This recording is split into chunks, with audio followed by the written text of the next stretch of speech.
मारने के लिए चले तो सुखदेव भगवान वहां से प्रस्थान कर गए। और जब प्रस्थान कर गए तो वहां पर श्री वेद व्यास जी की पत्नी बिटवा देवी अपने केश को सुखा रही थी। भगवान भोलेनाथ दौड़ते दौड़ते गए, परंतु सुखदेव भगवान को नहीं स्पर्श तक नहीं कर पाए वो। और जैसे ही वेद व्यास जी की पत्नी बिटवा देवी ने उवासी ली, उनके उवासी के द्वारा, उनके मुख के द्वारा उनके गर्भ में सुखदेव भगवान प्रवेश कर गए। बोली सुखदेव भगवान की जय। और 12 वर्ष तक सुखदेव भगवान मातृ गर्भ में वास किया। अब जब वेद व्यास जी की पत्नी ने कहा कि प्रभु हमारे गर्भ में वेद मंत्रों का उच्चारण हो रहा है, तो वेद व्यास जी कहते हैं कि जरूर कोई दिव्यात्मा होगी। तो वेद व्यास जी महाराज कहते हैं कि बेटा आप ऐसा करो कि आप बाहर आ जाइए, आपकी माता श्री को कष्ट हो रहा है। तो सुखदेव भगवान कहते हैं कि पिताश्री हम बाहर नहीं आएंगे, क्योंकि बाहर आते ही ये हरि की माया जो है तो ये हमें पकड़ लेगी, और यदि हम हरि के माया के चक्कर में फंसे तो ये जो 2-4 माला की जाप हम कर रहे हैं ये माला हमसे छूट जाएगी।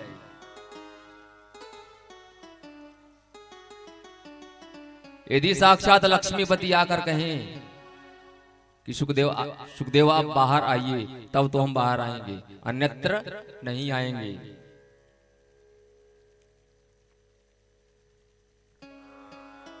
सुखदेव भगवान नहीं आए व्यास जी के कहने पर। अंततः भगवान मेरी गोविंद को आना पड़ा। भगवान आए, भगवान ने कहा कि सुखदेव आप मृत्युलोक में जाइए और भागवत जी का जन जन में प्रचार करिए। तो सुखदेव भगवान ने कहा कि प्रभु ये आपकी माया जो है तो बड़ी बलवान है, और माया ने यदि आपको एक बार जकड़ लिया तो फिर छोड़ना बहुत मुश्किल है। यदि माया के चक्कर में मैं पड़ गया तो भगवान ने कहा कि सुखदेव भगवान ऐसा है कि आपको ये जो हमारी माया है, माया का प्रभाव आप पर नहीं होगा। आप जाइए मृत्युलोक, और मृत्युलोक में भागवत जी का जन जन में प्रचार करिए।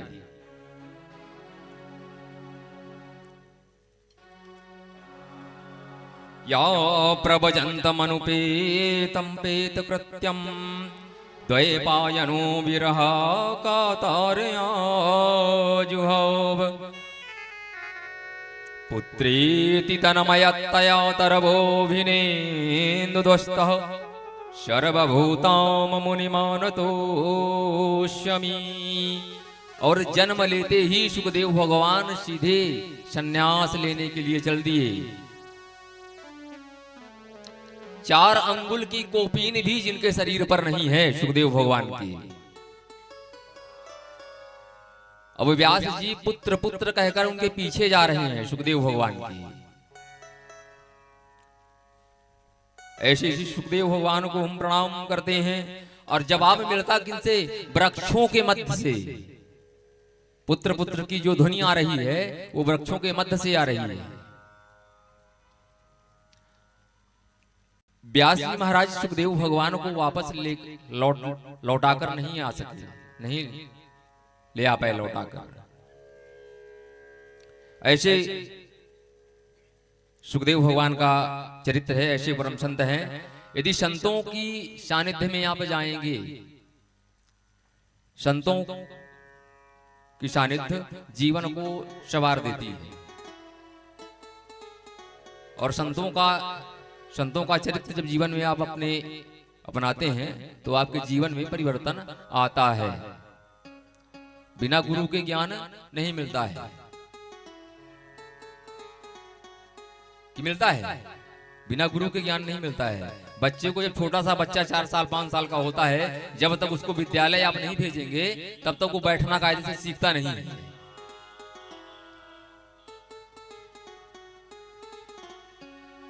शावयी पुषो परो धर्मा यतो भक्तिरदोक्षये अहेतुकं प्रतिहताय आत्मनः संप्रसीदति।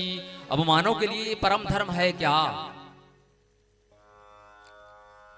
सूत जी उत्तर दे रहे हैं, मनुष्य के लिए सर्वोत्तम धर्म है भगवान के चरणारविंदों में प्रेम करना।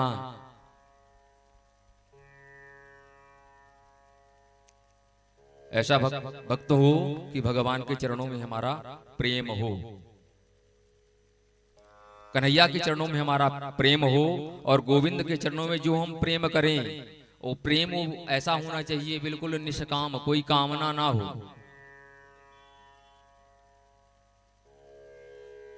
वही भगवान का सच्चा भक्त है, जिस भक्त में कोई कामना नहीं होती है। अब मंदिर में हम जाते हैं पूजा करने, कहते हैं कि श्रेष्ठ देवता कौन? सूत जी ने बड़ी सुंदर बात कही कि निंदा किसी की मत करिए।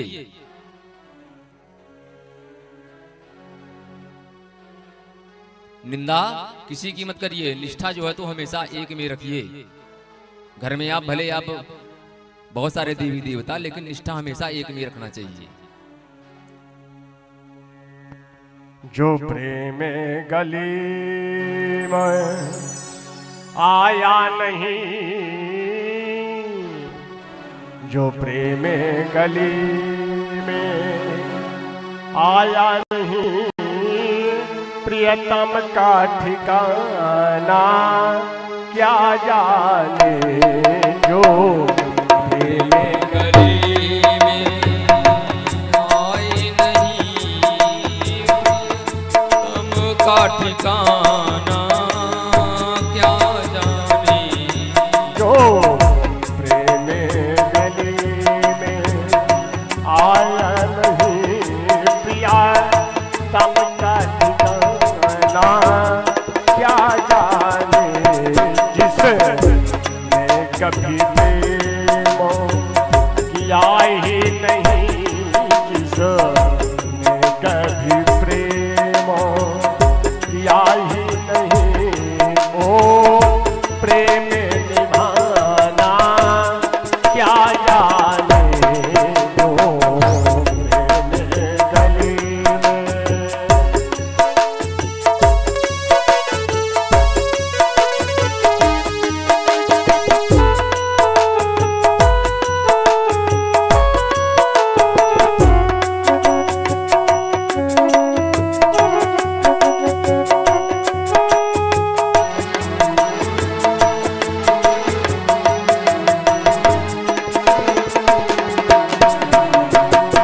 जो वेद पढ़े और भेद करे, जो वेद पढ़े और भेद करे, मन से नहीं मेरा मनता आए।